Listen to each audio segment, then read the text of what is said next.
Political দলকে 10 বছরের জন্য ব্যান করার যে কথা হচ্ছে, এমন কোন দল কখনো আসতে পারে যারা ক্ষমতায় থেকে এমন কিছু করলো যাদেরকে ফরএভার ব্যান করার মতো পরিস্থিতি হতে পারে।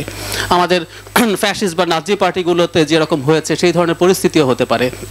সুতরাং এটাকে যদি আমরা সেরকম রাখি এবং যে কোনো দলের তার অপরাধ অনুযায়ী, তখন তো আমরা সর্বোচ্চ থ্রেশহোল্ডটা যদি ওপরে রাখি, সেটাকে আমরা 5 বছর 10 বছর 3 বছর যাই ইচ্ছে করতে পারি। সো একটা জায়গায় আমার একটা ডিফারেন্ট অপিনিয়ন আছে। Thank you.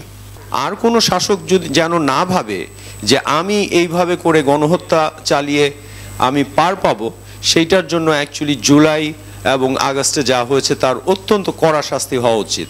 এই যে অ্যামেন্ডমেন্টটার প্রপোজাল যেটা দেওয়া হয়েছে, এটাকে একটু বাংলায়ও কনভার্ট করে ওয়েবসাইটে আপলোড করা এবং জানানো, আমাদের অনেক মানুষের ইংরেজি যেহেতু সমস্যা আছে, আমরা সবার পার্টিসিপেশন তাহলে বেটার এনশিওর করতে পারবো। ধন্যবাদ। আমি অনেকদিন পর আমার একটা প্রিয় রোলে ফেরত যাচ্ছি, ফরগেটিং যে আমি এই মন্ত্রণালয়ের দায়িত্বে আছি, যার সঞ্চালকের ভূমিকা নিচ্ছি দুইটা কারণে। একটা হচ্ছে আমাদের সময় সংক্ষিপ্তকরণের ব্যাপার আছে, আরটা হচ্ছে আমরা পুনরাবৃত্তি রোধ করার চেষ্টা করব, আর হচ্ছে আমাদের এখানে আলোচনাটা আপনারা যদি অনুগ্রহ করে এই যে প্রপোজড অ্যামেন্ডমেন্টগুলো আছে আপনারা খেয়াল করে দেখবেন, আমরা খুব ইম্পর্টেন্ট কিছু অ্যামেন্ডমেন্ট করেছি। যেমন আমরা যখন এই বিচার কার্য যখন শুরু হয়েছিল তখন অনেকে আমরা বলতাম যে ক্রাইম এগেনস্ট হিউম্যানিটি যে ডেফিনেশন আছে এটা আন্তর্জাতিক মানে ইন্টারন্যাশনাল হিউম্যানিটেরিয়ান লয়ের সাথে সঙ্গতিপূর্ণ না। আমরা বলতাম যে ওখানে যে থ্রেশহোল্ড আছে, থ্রেশহোল্ডটা যে আছে systematic and wide spread attack, ওই শব্দগুলো ছিল না, এটা নিয়ে আমরা আপত্তি তুলতাম। আজকে যখন সুযোগ এসেছে আমরা সেগুলি ইনক্লুড করেছি। সাক্ষ্য গ্রহণের ক্ষেত্রে সীমাবদ্ধতা ছিল, সেটা আমরা ইনক্লুড করেছি। বিদেশি আইনজীবীর ক্ষেত্রে আপনি জানেন অনেক কন্ট্রোভার্সি হয়েছিল, বিদেশি আইনজীবী কোনো মতেই নিয়োগ দেওয়া যাচ্ছিল না, আমরা একটা বিধান রেখেছি। আমার মনে করি আমাদের বিচার প্রক্রিয়া স্বচ্ছ করার জন্য এখানে যে কোনো পর্যায়ে আন্তর্জাতিক যদি মানে ওভারসাইট ফাংশনের অংশ হিসাবে কেউ যদি উপস্থিত থাকতে চায়, উপস্থিত থাকতে পারবে, বিচার কার্য দেখতে পারবে। যদি বিচারকদের বা বিচার প্রক্রিয়ার সময় কখনো মনে হয় যেটা বাংলাদেশের সমস্ত মানুষের দেখা উচিত যে আমরা ঠিক মতো করছি নাকি, আমরা স্বচ্ছতার স্বার্থে, অ্যাকাউন্টেবিলিটির স্বার্থে সেটা ওপেন করেছি। সংগঠনের ক্ষেত্রে আপনারা জানেন যে বিগত সরকারের আমলেই এই আইনের সংশোধন করে সংগঠনেরও বিচার করা যাবে বলেছিল। সংগঠনের বিচার বিগত সরকারের আমলেই করা হয়েছিল, সংগঠনের শাস্তিকে ওই ধরনের কোনো কিছু বলা হয় নাই, সেটা আমরা অ্যাড করেছি। আপনারা এই সমস্ত সংশোধনীর ব্যাপার ছাড়াও যদি কারো মনে হয় আরও কোনো নতুন সংশোধনী প্রয়োজন, আপনারা বলবেন। এটা একদম প্রাইমারি ড্রাফট, আমরা অংশীজনের মতামত নেওয়ার জন্য এটা আয়োজন করেছি। আমাকে আগেই একটা রিকোয়েস্ট করেছিল আমাদের জাহেদ স্টক খ্যাত জাহেদুর রহমান, তার খুবই জরুরি কাজ আছে, তাকে খুব স্বল্প নোটিসে আমি আসতে বলেছি। প্রথম আমি একটু জাহেদকেই সুযোগ দিচ্ছি। ধন্যবাদ।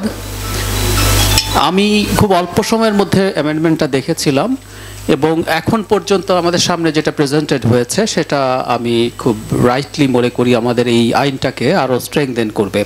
আমাদের সম্ভবত একটা জিনিস মনে রাখা দরকার, সেটা হচ্ছে খুব বড় ফোকাস আছে আমাদের উপরে, আমরা কি করতে যাচ্ছি কি করতে যাচ্ছি না। আমি আমার একটা ব্যক্তিগত অভিজ্ঞতা শেয়ার করি।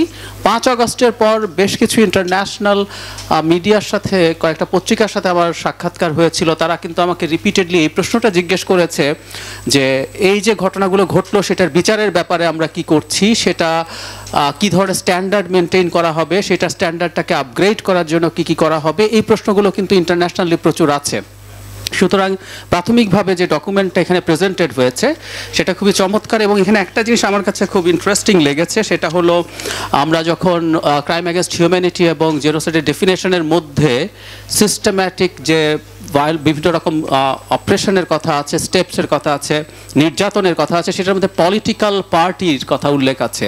আমার কাছে মনে হয় যে বাংলাদেশে দীর্ঘদিন থেকে এই ঘটনাটা ঘটেছে, সো এটার ইনক্লুশন ওয়াজ ভেরি ইম্পর্টেন্ট। এবং আমরা বাংলাদেশের পলিটিক্যাল পার্টিগুলোর বিরুদ্ধে যেভাবে এটা সিস্টেম্যাটিকলি হয়েছে সেটাকে আমরা ওই ডেফিনেশনে এখন ফেলতে পারবো। আমাদের হাতে যথেষ্ট পরিমাণ ডেটা আছে বলে আমি মনে করি এবং সেটা আমার কাছে সবচেয়ে সিগনিফিক্যান্ট বলে মনে হয়েছে। আর দলের বিচার করার ক্ষেত্রে যেটা আমি একটু বলতে চাই সেটা হলো আমরা ব্যবস্থা নেওয়ার ক্ষেত্রে 10 বছরে, সর্বোচ্চ 10 বছরে এটাকে কনফাইন করছি। সেটা কেন করছি সেটা নিয়ে আমার নিজের মধ্যে একটু প্রশ্ন আছে। সেটা আমরা আনলিমিটেড রাখতে পারি, কারণ কখনো কখনো আমি বলছি না যে জাস্ট যে সরকারটা চলে গেছে সেই সরকারটার কথা ভাবছি না। একটা আইন মানে অনেক দীর্ঘ সময়ের ব্যাপার। এমন কোনো দল থাকতে পারে যে দলটাকে আমরা মনে করি, আমি এগেইনস্ট সেইং, আমি আওয়ামী লীগের কথা বলছি না, এমন কোনো দল কখনো আসতে পারে যারা ক্ষমতায় থেকে এমন কিছু করলো যাদেরকে ফরএভার ব্যান করার মতো পরিস্থিতি হতে পারে। আমাদের ফ্যাসিস্ট বা নাজি পার্টিগুলোতে যেরকম হয়েছে সেই ধরনের পরিস্থিতিও হতে পারে। সুতরাং এটাকে যদি আমরা সেরকম রাখি এবং যে কোনো দলের তার অপরাধ অনুযায়ী, তখন তো আমরা সর্বোচ্চ থ্রেশহোল্ডটা যদি ওপরে রাখি, সেটাকে আমরা 5 বছর 10 বছর 3 বছর যাই ইচ্ছে করতে পারি। সো একটা জায়গায় আমার একটা ডিফারেন্ট অপিনিয়ন আছে। Thank you.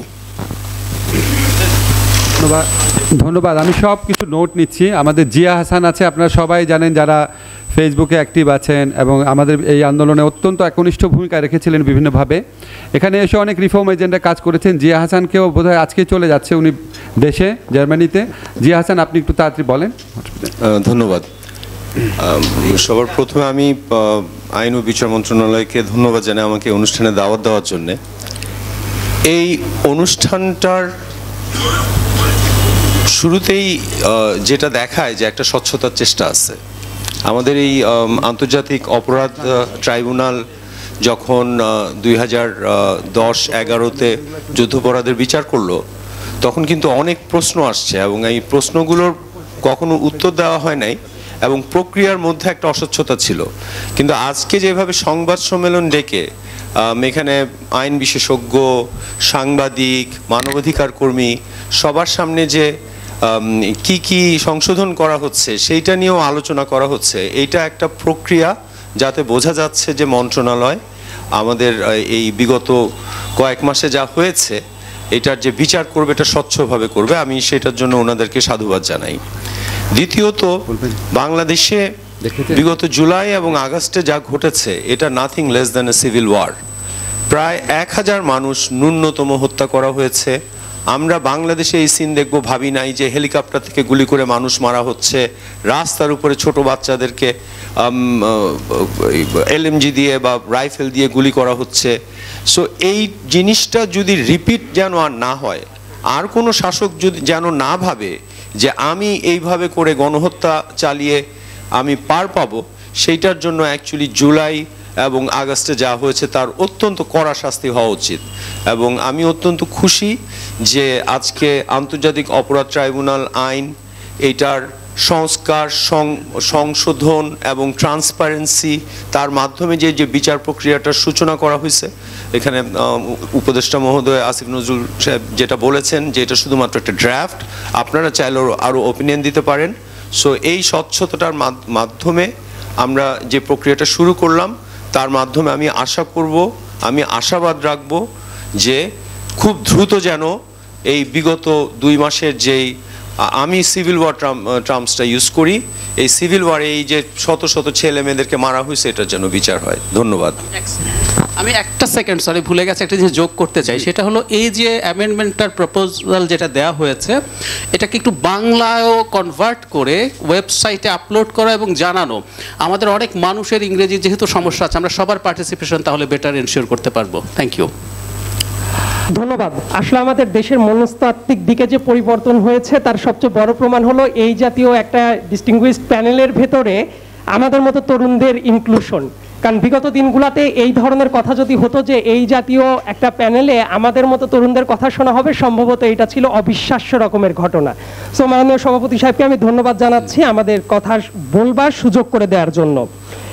যে আমাদের প্রপোজ যে ড্রাফটটা দেখলাম, আমি সরাসরি সেই আলোচনাতে যদি চলে যাই, অনেক পজিটিভ সাইড আছে তার ভেতরে। ডেফিনেশন ক্লজের ভেতরে, কারণ বিগত দিনের স্বৈরাচার যে জায়গাতে মানুষকে সবচেয়ে বেশি নিপীড়নের জায়গাটা তৈরি করেছে সেটা ছিল গুম বা এনফোর্স ডিসঅ্যাপিয়ারেন্স। সেই জায়গাটাকে সংজ্ঞায়নের দিকে যখন নিয়ে আসা হয়েছে, এটাকে আমি খুবই পজিটিভ একটা রেসপন্স বলি। একই সাথে ডিজিটাল এভিডেন্সকে কিভাবে অ্যাডমিসিবিলিটি দেওয়া হচ্ছে, বিদেশি আইনজীবীদের কিভাবে প্রেজেন্ট করা যাচ্ছে এবং ডিজিটাল এভিডেন্স কিভাবে প্রোটেক্ট করা যাচ্ছে, এগুলো খুবই পজিটিভ দিক। তবে আমার এই সংশোধনের বাইরে কয়েকটা প্রপোজাল আছে, যেমন ভিকটিম সাপোর্ট ইউনিট, সেই ব্যাপারটা কিভাবে ড্রাফট করা যায় সেই ব্যাপারটা ভাবার দরকার আছে। কারণ এই জাতীয় মানবতা বিরোধী অপরাধে ভিকটিম সাপোর্ট ইউনিটটাকে যদি আমরা ঠিকমতো কাজ না করতে পারি, আমাদের বিচার ব্যবস্থা নানা কারণে বাধাগ্রস্ত হতে পারে। আরেকটা গুরুত্বপূর্ণ ব্যাপার হলো উইটনেস প্রোটেকশনের যে ব্যাপারটা, এই ব্যাপারটা গুরুত্বপূর্ণ এই কারণে, কারণ বিগত দিনে আমরা নানা ধরনের বিতর্ক দেখেছি। অনেক দিন পরে সুখরঞ্জন বালির কথাটা নিয়ে আমাদের মিডিয়া পাড়া কিন্তু সরগরম হয়ে গিয়েছে। সো উইটনেস প্রোটেকশনটা কিভাবে করা যায় এই ব্যাপারটাও আমার মনে হয় ভেবে দেখার দরকার আছে। আরেকটা ব্যাপার হলো আমাদের এই ড্রাফটে সেকশন 20A যেটা বলা হচ্ছে যে কোনো পলিটিক্যাল পার্টি যদি এই জাতীয় ক্রাইম এগেইনস্ট হিউম্যানিটি করে তাদেরকে 10 বছরের নিচে, যেটা 10 বছরের বেশি যাবে না, এইভাবে ব্যান করা যায়। তবে এই জায়গায় আমার একটা এডিশনাল প্রস্তাবটা হলো বাংলাদেশের রাজনৈতিক বাস্তবতাটা বোঝাটা জরুরি। যেমন বিগত স্বৈরাচার আওয়ামী লীগের যদি কথা বলি, তাদের অনেক কর্মীরা ঠিক 5 আগস্টের পরে 6 আগস্টে গিয়েই তারা অন্য দলে নাম লিখিয়ে ফেলেছে। তো পলিটিক্যাল দলকে যদি ব্যান করা হয়, একই সাথে বিগত এই যে 15 বছরে ইউনিয়ন লেভেল থেকে শুরু করে একদম সর্বোচ্চ পর্যায়ে যারা নেতাকর্মী ছিল তাদেরকে যদি আলাদাভাবে আইডেন্টিফাই না করা যায়, দল হিসেবে ব্যান করা হলেও যে মানুষগুলো পারপেট্রেটর ছিল তারা কিন্তু ভিন্ন কোনো নামে ভিন্ন কোনো ব্যানারে সেম কাজটা করার সুযোগ পেয়ে যেতে পারে। আমার কাছে মনে হয় যে এই ব্যাপারটা আলাদাভাবে ভেবে দেখার দরকার আছে।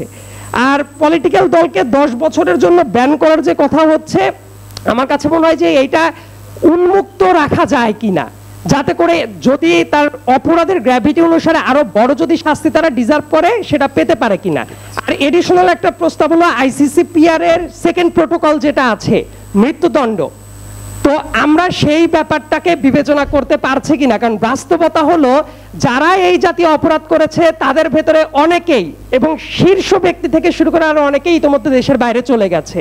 সো তাদেরকে যদি দেশে ফেরানোর প্রচেষ্টা নিতে হয়, সেই ক্ষেত্রে মৃত্যুদণ্ড যদি সর্বোচ্চ শাস্তি হিসেবে থাকে তাহলে ইন্টারন্যাশনালি তাদেরকে আবার দেশে ফেরানো যাবে কিনা এই ব্যাপারটা ভেবে দেখার সুযোগ আছে। ধন্যবাদ সবাইকে।